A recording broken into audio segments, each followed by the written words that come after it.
Hello and welcome back. Richard Tubb here with another episode of Tubb Talk, the podcast for IT consultants. Now, this season, we are focusing on speaking to IT solution providers and managed service providers, MSPs just like you, to understand what makes them tick and specifically the tools they use that bring them success. So today, I'm joined by Alex Martin of UK-based LMS Group.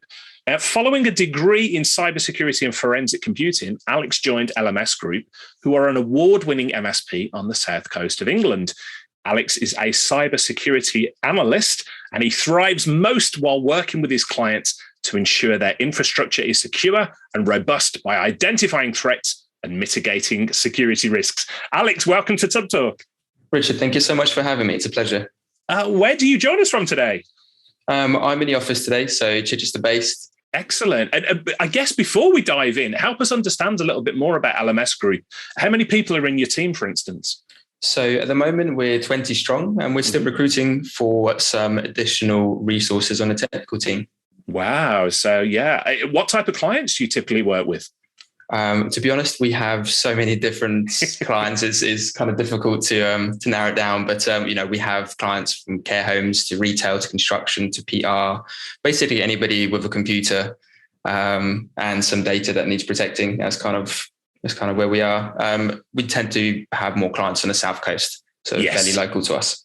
Yeah, geographically local to you. What size of clients do you work with typically? Is it the SMB side of the market? Yeah, absolutely. So it's small, medium businesses. Generally, they tend to gravitate more towards us and what we can provide them and the flexibility we can offer them. Yeah. Explain, what do LMS do for them? What sort of things do you do on a day-to-day basis for your clients? Sure. I mean, on a day-to-day, it's a huge range we can do. We do things from consultancy. We do things from a virtual CIO. Obviously, the break fix, the IT supports, that is the bread and butter of the business. We do on-site engineering work, auditing, security compliance, kind of absolutely hugely range of things. It's more depending on what they need at any given moment. Yeah. Now, I mentioned your cybersecurity background. We'll jump into that a little bit for, but I'm really intrigued. There's not too many MSPs that I speak to who have got a dedicated cybersecurity analyst. So what does your typical day look like in that role? I suppose, we are very fortunate to have that kind of culture in the business. But my days are hugely varied. One day I can come in and I could be making several infrastructure changes as part of Cyber Essentials. The following day I could come in and I can be working on tickets on the help desk to get through some technical issues because there's a new vulnerability out, or there's a server patch that's gone wrong, or there's something that's more widely impacting all the businesses across our client base. And another day I can be on a podcast with you, Richard. So the days absolutely vary. And that's one of the best things about it. So I split my time wherever the business needs me. I'm generally there.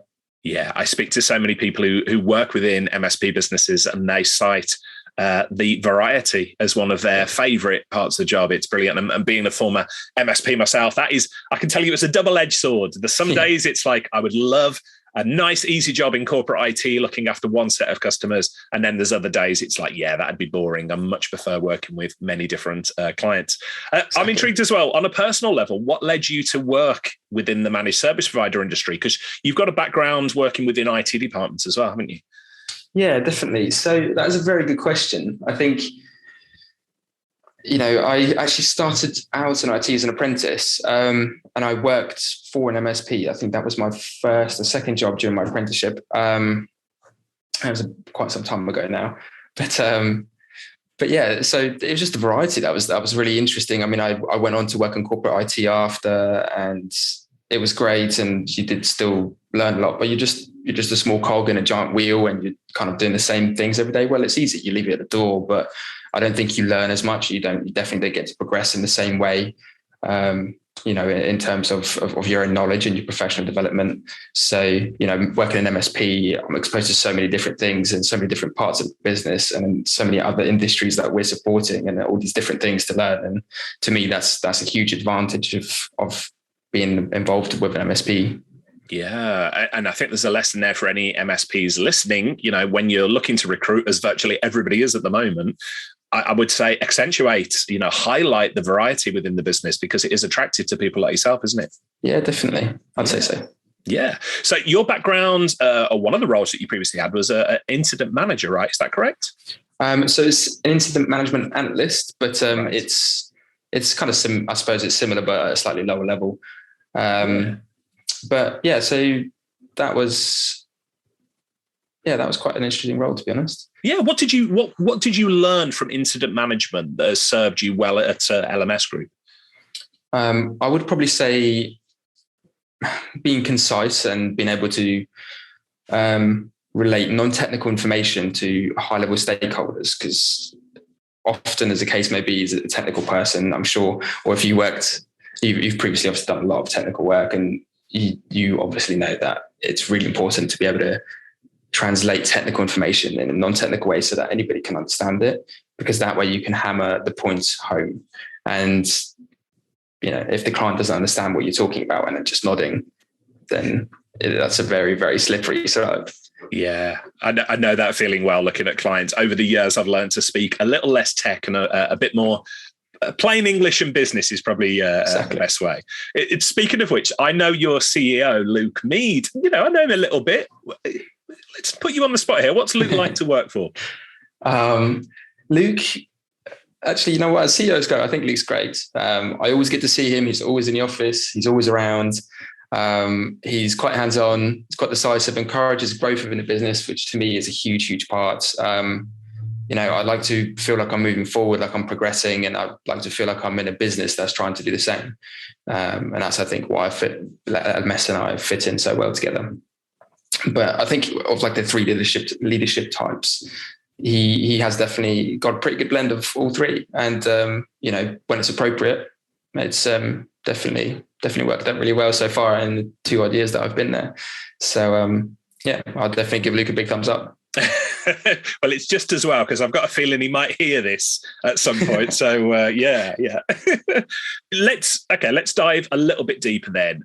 We're doing season 4 of Tub Talk. We're talking about the tools and solutions that MSPs use within their business. So let's dive a little bit deeper and understand what your toolkit looks like. So tell me briefly, what are the platforms you use to run LMS Group?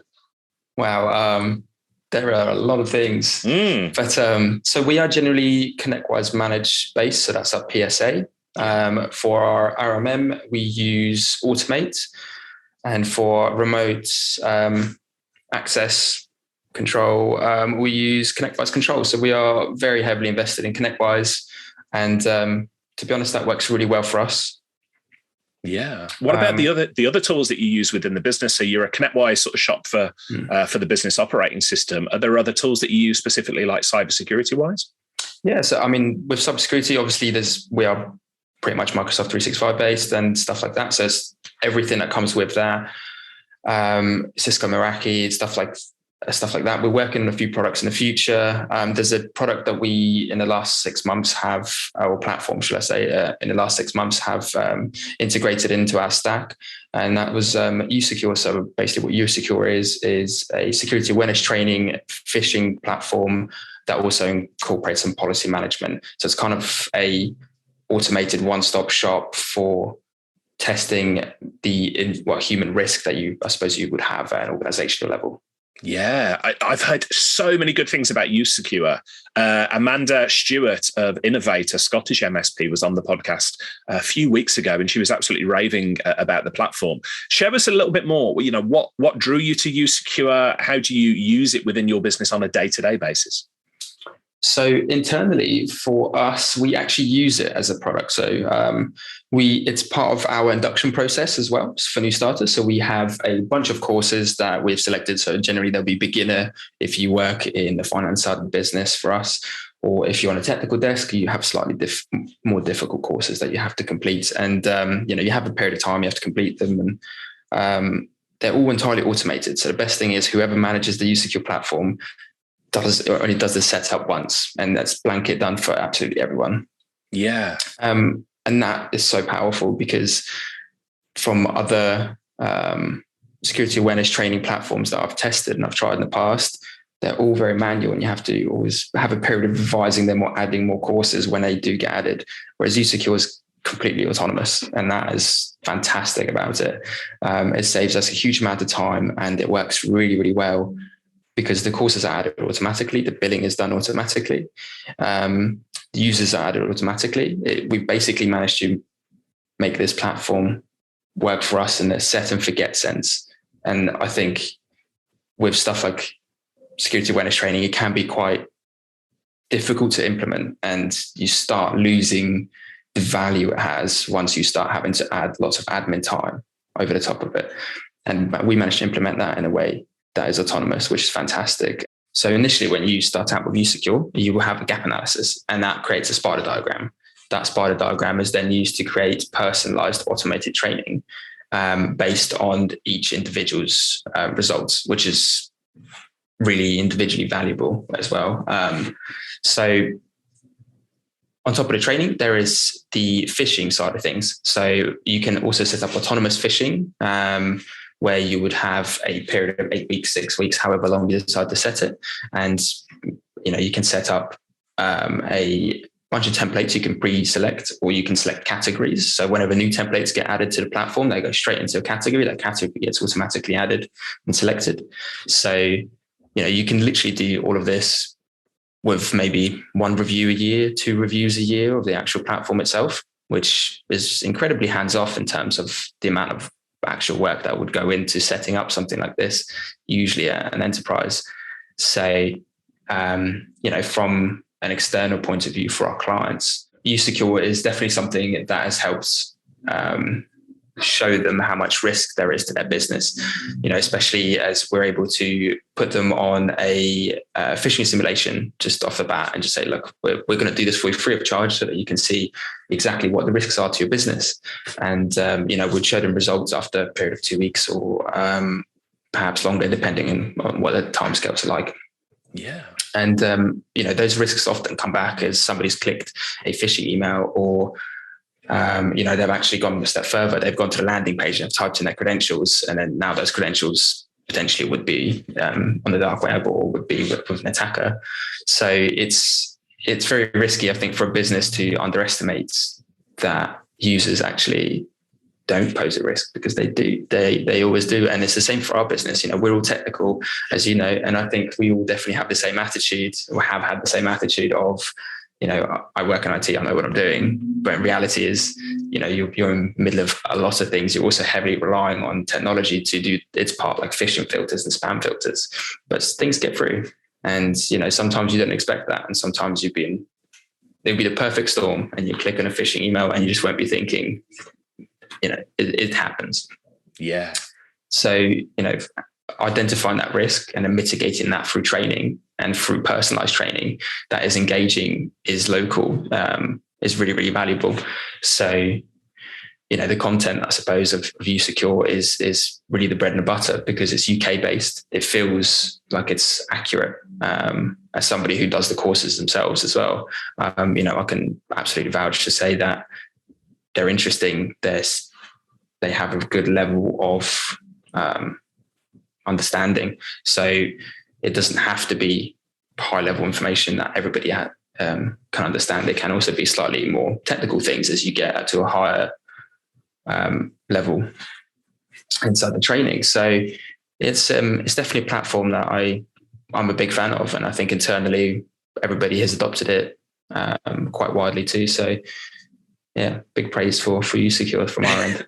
That's fascinating. Thank you so much for sharing the background there. So a couple of things that jumped out to me, really, really interesting, that I've not really sort of heard before. The first one is, I'm a big fan of the phrase, I don't know if you come across it, eat your own dog food. The French say, drink your own champagne, which is probably a politer way to do it. But there's so many MSPs who sell tools that perhaps don't use them themselves, maybe even, dare I say, set a bad example. So fascinating to hear the LMS Group, it's part of your onboarding routine. Your own staff go through usecure. The second thing that jumped out to me, Alex, you've got a wealth of cybersecurity sort of knowledge, a background. If you found the content engaging and useful, that speaks very highly to it, doesn't it? And you say, even when you get to a more technical level, what was your first impression when you saw usecure, given all of your knowledge in the cybersecurity space, you came into LMS Group, and about 6 months ago, you saw usecure. What was your first impression of it? That's a very good question. So I had actually just finished testing Webroot's security awareness training.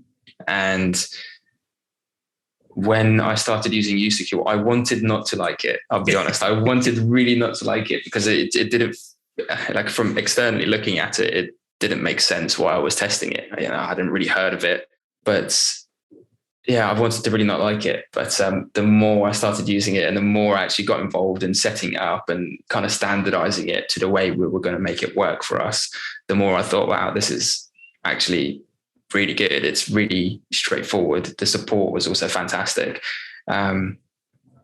So yeah, I mean, my first impressions were kind of absolutely blown out of the water by just how autonomous it is. And I think that's the part of it that I keep emphasizing, but it is just hugely, hugely beneficial to us because we can bring a really good quality security training and phishing platform to our clients without all the admin overheads. Yeah. And that I think is very, very valuable.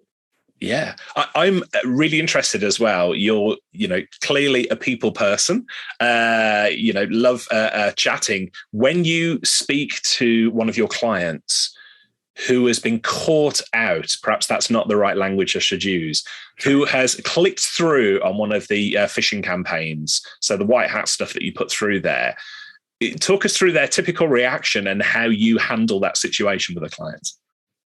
I mean, there's usually a lot of confusion initially when you try and explain that, but we tend to provide reports more to a high level, so rather than an end user. But sometimes an end user happens to, basically, when we'll do phish and phishing exercise, an email will go out. Let's say they do click a link and they'll type in their credentials, and then they think, oh no, this isn't right. And then they will raise a ticket with our support desk, and then that will come through to me. And then that's kind of the time I would have that chat with them. But, I explained to them that this is a simulation, but then I also say you did absolutely the right thing. Yes, you clicked on a phishing email and you did type in your credentials, but you then recognize that and you told us. And that is hugely important, because if you think you've done something wrong and you're going to get your knuckles wrapped, you're less likely to be quite forthcoming with the evidence. But I think it's encouraging people to talk about it. It's encouraging people to try and be involved. And it's not about who did what and whether there's a blame culture. I think you're only as strong as your weakest link. Any business, it only takes one click. It only takes one lot of credentials. I mean, yes, everyone has MFA set up on all the technical things, but you can still harvest credentials, and most things reuse credentials. Most other platforms reuse credentials. Not everything supports MFA, and there's still quite a lot of legacy stuff kicking around. So there's still huge risks from an end user point of view, but there's no reason for it to be a blame culture. But it's always quite entertaining, I suppose, to see it from a kind of a high level, and when users actually realize it is just a phishing exercise, they're so relieved. Like they're almost, you can almost hear them smiling on the phone. But yeah, it's a very tricky one, to be honest, because I think a lot of people associate it with, they've done something really wrong and they've been really silly, or they're not good at something. But it's far from the truth. It's a case of teaching each other, I think, and that's what usecure tries to do, what it can do, I think. Yeah, and as you mentioned earlier, these phishing emails, especially the spear phishing ones that I've seen come through and stuff, I have got so close, Alex, to clicking on stuff because really, the cyber criminals there, they thrive on our need and ability to do things quickly. So I don't know if you're anything like me. I just get an email open. I do a very, split second. Yeah, that looks great. Go to click on something. And I, like you, I would say, I've got a ton of experience in this space. I've seen loads of different ways that cyber criminals try and catch us out. And even still, I find myself just about to click on something when a warning pops up in my brain that says something there. So these emails are so good. Do you ever find yourself being, I'm not going to say being caught out, but have you come across any really good examples, if that's the right word, of phishing emails recently? Yeah, I'd say so. I mean, there was quite a few things going around with the global pandemic, with COVID vaccines and stuff like that. I mean, cyber criminals and attackers will generally leverage world events to try and make something more legitimate. They'll use something that is chaotic, that is confusing, that is unclear to drive home a message and essentially exploit a person or a business. And unfortunately, that is part of IT, that is part of the digital world.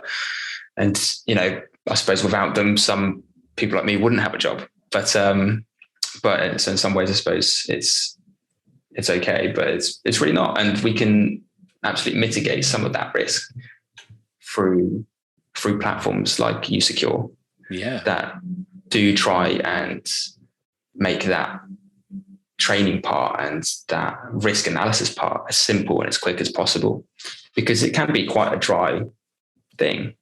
It can be quite boring. It can be quite tedious for a lot of people. And most people, when they receive an email about training, often are like, I don't have time for this, or, and these are 5-minute videos, if that you have to answer a couple of questions on. And once they realize they're only 5 minutes, or they can literally just fit them at the end of the day or the end of a working week or on a lunch break, it's almost a break from most people's working day. And yeah, I think there's some really good phishing exampmples. And the good thing about usecure is it's constantly adding more templates and more things. And you can also create your own. There's, I can't remember how many there is. I think for the UK, there's probably over a couple of 100 courses. Wow. On top of that, there's probably 50 or so, maybe probably more phishing templates.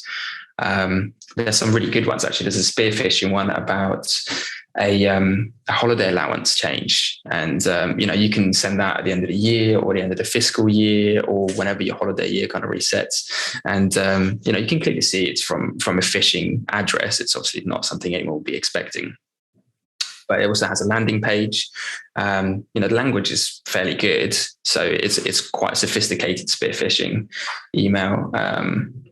And it will take them to a Microsoft 365 landing page when they'll try to type in their credentials. And that's kind of what we will use to as a phishing exercise, a spear phishing exercise, to say, if somebody wanted to target your organization, they could do a domain scan and a dark web scan, and they could find these users and these other platforms that you have. And then they can send an email like this, which may make its way through the spam filter and the phishing filter.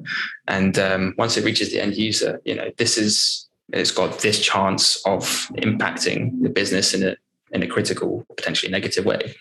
Yeah, amazing. To hear all of the stuff that it does beyond what I just thought usecure was when I first heard of it, which was cybersecurity training. There's so much more in there. I've put you on the spot once already, asking you around Luke. Let me put you on the spot again. What are usecure like as a business to work with? We share a mutual friend there in Jordan Daly at usecure. How would you describe LMS Group's relationship with usecure? I would say really good, to be honest. As far as vendors go, I've worked with them a lot since the beginning of trialing this product, and they've been really good, to be honest. They helped us sort out the automated billing. They have helped us in some marketing collateral. We actually get usecure through the disti, so Zen Software. You've probably heard them. So James Steele and Danny Boyle, fantastic, with any marketing collateral, any support would be kind of needed. And they've been kind of our go-to between us and Zen. But they're very, very quick to respond when there are problems. If there is any, usually the problems we've kind of had have been from Microsoft side rather than Zen side or usecure side. There's been 365 problems. So so I would say they're really good. I would definitely recommend usecure as a vendor. So good to hear at the moment, because there's a lot of angst at the moment in the industry. You know, we've seen a lot of movement, and there seems to be a rift growing between MSPs and vendors. So wonderful to hear that you've got, you know, a great relationship with the company there, and, you know, not only as a tool, but as a vendor that you work with is really helping your business. I'm intrigued as well, beyond sort of sharing the usecure platform with your existing clients. Do you use usecure to help grow the business? Is this something you advertise to, to potential new clients as well? No, absolutely. So it's definitely something that we do advertise to our new clients, but it's usually part of like a compliance package, or it's part of a bigger project. So when we're onboarding somebody, there's usually 1,000 things to do, and often usecure has been one of them.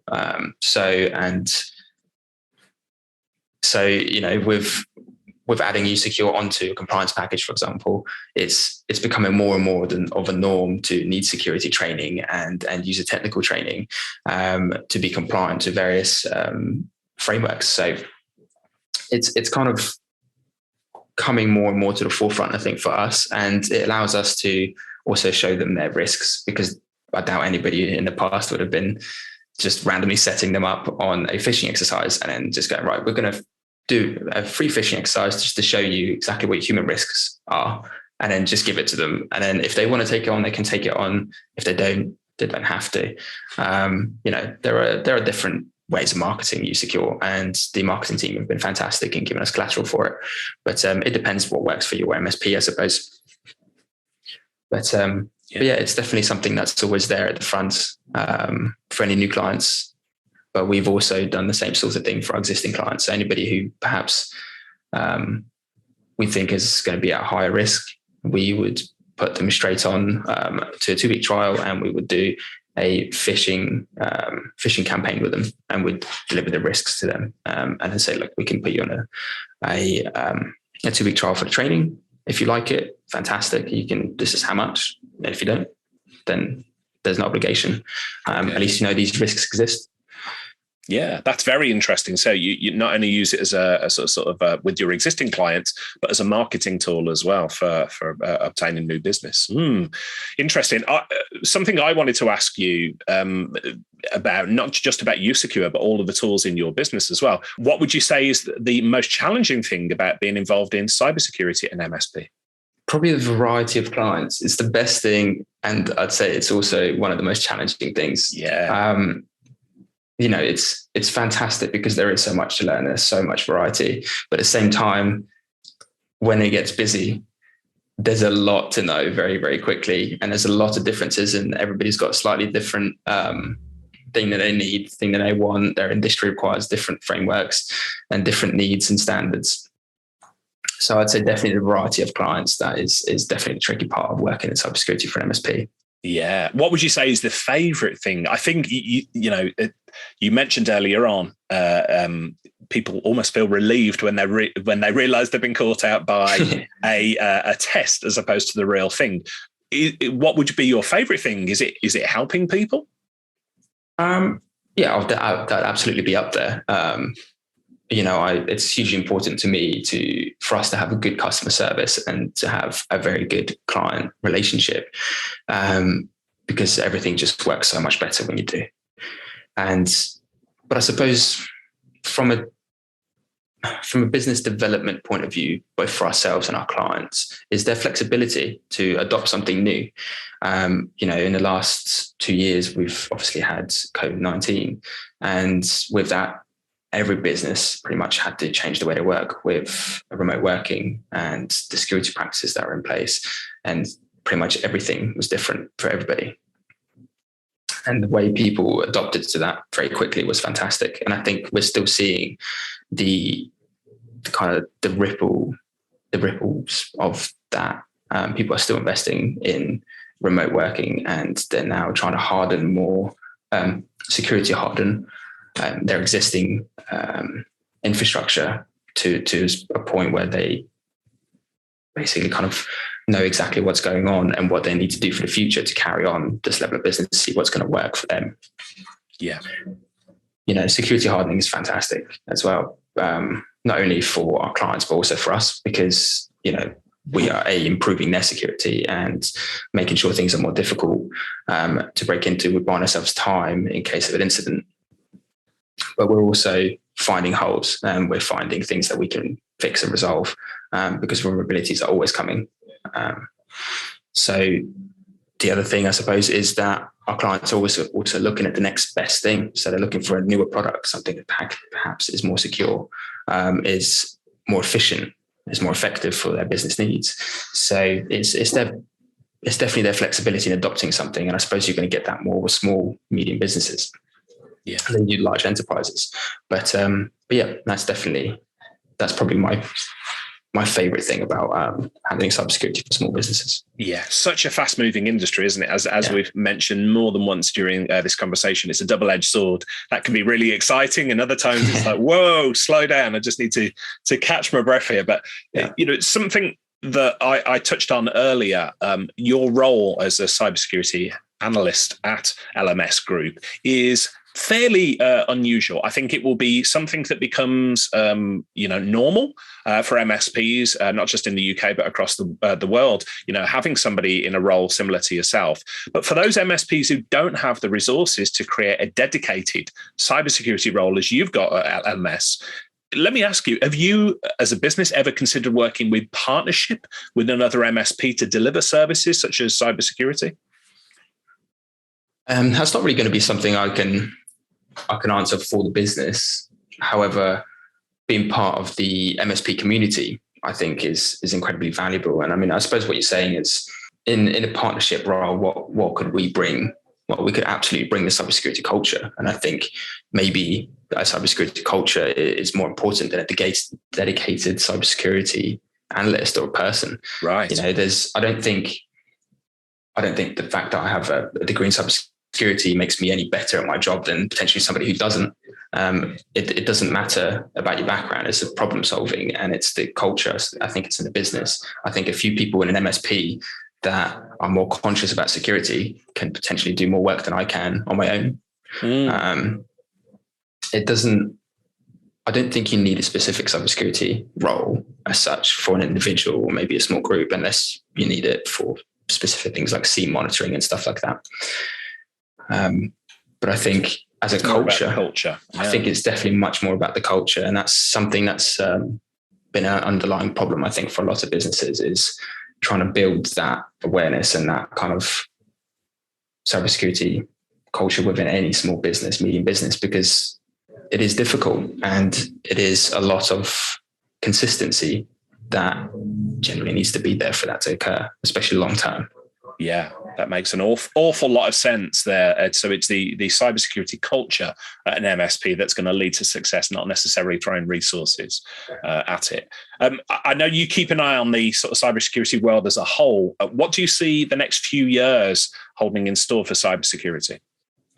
Oh, that's a very difficult question. Gosh, I don't know. It's been absolutely crazy in the last 2-3 years. I mean, just 5.5 months ago.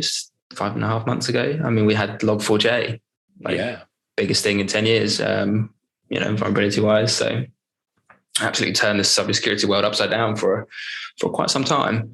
I think people are still probably dealing with the fallout of that. So at the moment, but yeah, it's what I've seen over the past 12 months, what I've noticed more and more of is zero-day vulnerabilities, is more critical vulnerabilities that are coming and weren't, I suppose, being discovered.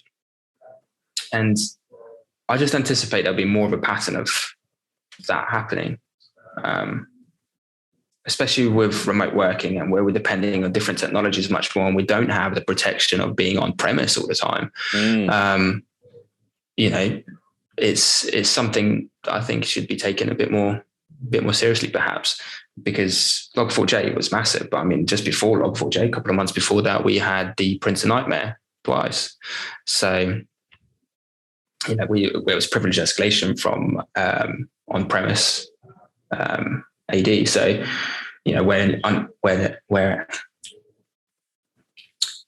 where a user who's not an administrator or doesn't have any privileges can use the printer spoiler service to escalate their privileges to a administrator, which is a huge problem because an administrator has ultimate control.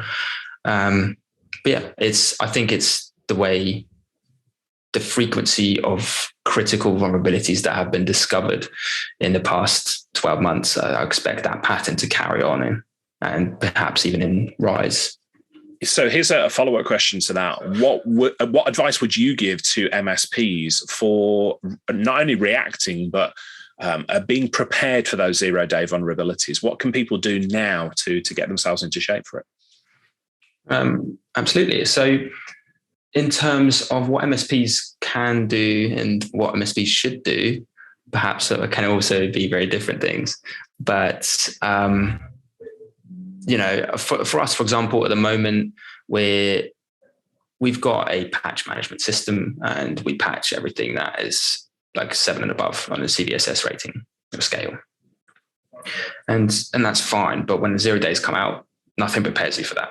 You just have to be aware, be on the bulletin boards, be subscribed to some mailing lists, look at social media, get involved in the community. I think that is something you should, if you don't do already, you definitely should do, because that will help you stay ahead or even in line with everyone else that's there. And, when vulnerabilities come out, not only do you know that they exist, you also often know or have an inkling how to fix them because other people have the same problem and many minds are better than one. Yeah. And, that to me is my free advice. That is, you can buy all the products in the world, but if you don't have the attitude to be part of the community and lean on people that have the same problem, then, those products are going to have a very limited impact on what they can really bring. That absolutely makes sense, and you've shared so much good quality, useful information here that we're very grateful that you are a part of our community, Alex. But as we come towards the end of our time together, I've got to ask on a personal level: who influences you? Who influences Alex Martin? Or are there any mentors or authors or speakers who have made an impact on your life? Oh, that's really good. I listen to a lot of podcasts about cybersecurity. Okay. I do listen to some MSPs, like I've listened to quite a few of yours, Richard, and I've really enjoyed them. And there's quite a lot that I've seen recently that's come up for you, especially with cybersecurity and kind of the push for that to be the forefront, which is really nice to see. It's definitely interested me a lot. So, and they've been really good quality. I really enjoyed them. Appreciate it. Appreciate the unsolicited testimony. I wasn't fishing for that one. Tell us about some of the other podcasts that you listen to. Is there any that have caught your ear lately? So there's a Cyber Reason podcast that's very good. If you're quite techie and quite like the whole, I suppose, monitoring side of things and want to know how a pen test works or how you would defend against a malware attack, then Cyber Reason is great. Lots of case studies in there. They basically also provide a XDR and EDR solution. So there's quite a lot of stuff about that in there, which is great. But there's also Jack Ree Snyder. I can never quite pronounce his last name, but he does a podcast on quite popular podcast, I suppose, on Spotify called Darknet Diaries. And again, that's just stories from the dark web and people he interviews, which are quite interesting. I mean, some of them are from quite some time ago, but if you're still fascinated by technology and how things have developed, there's some good ones there. And book-wise, there's a couple of actually authors. So there's a couple of, I say former authors. They're still authors.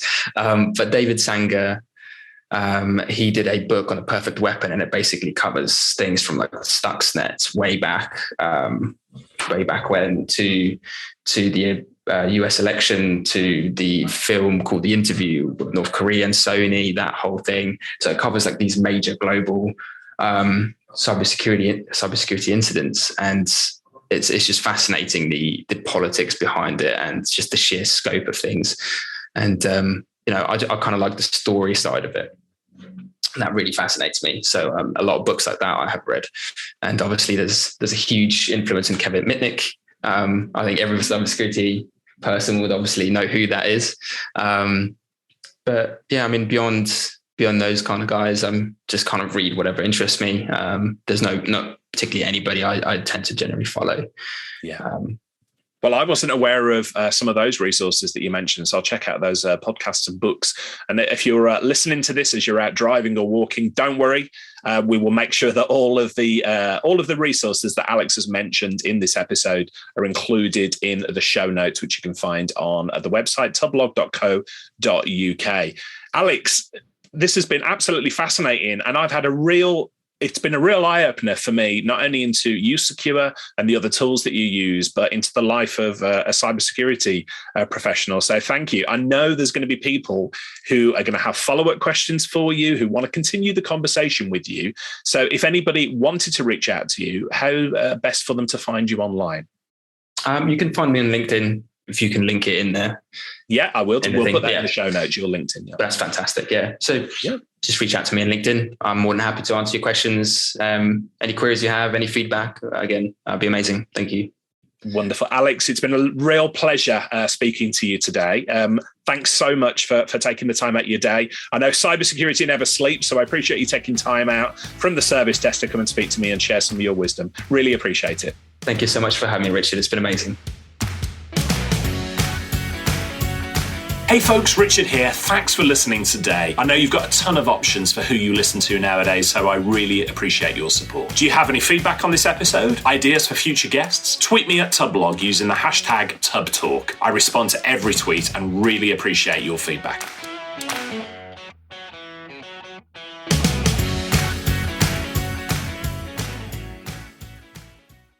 Hey team, this is Richard again. Just one more thing before you take off, and that is MSP Insights. Now, every Tuesday, I share my thoughts on the business of IT with you, the managed service community. Thousands of managed service providers already subscribe to MSP Insights. It's easy to sign up, easy to cancel. MSP Insights is basically a short email from me every Tuesday without fail with advice on growing your IT business, plus cool resources I've found, discovered, or started exploring that week. It's kind of like my diary of cool things, and often includes articles or books I've read, tools I've discovered, and events I think you'd be interested in, often sent to me by my friends and Tub Talk podcast guests. So if that sounds fun, a short tiny bite of MSP goodness every Tuesday, and you'd like to try it out, just go to go.tub.co/Tuesday. That's go.tub.co/Tuesday. Drop in your email and you'll get the very next one. Thanks for listening.